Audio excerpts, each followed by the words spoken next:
واللياقة البدنية الأعلى والحافز والتصميم والإرادة والعزيمة، واللي هيقدر يستغل أي خطأ هو اللي هيخلص المباراة. على طول جونيور، جول جول! يا خبر أبيض، لسه ما خلصتش الكلمة بقول لحضراتكم. عبد الحليم علي لنادي الزمالك، الهدف الأول للزمالك بعد 25 دقيقة، 1-0 للزمالك.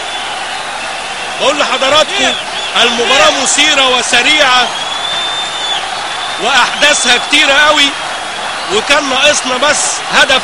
وادي جونيور، وادي لعبة خطأ من دفاع غزل المحلة، يلمسها عبد الحليم علي يغمز 1-0.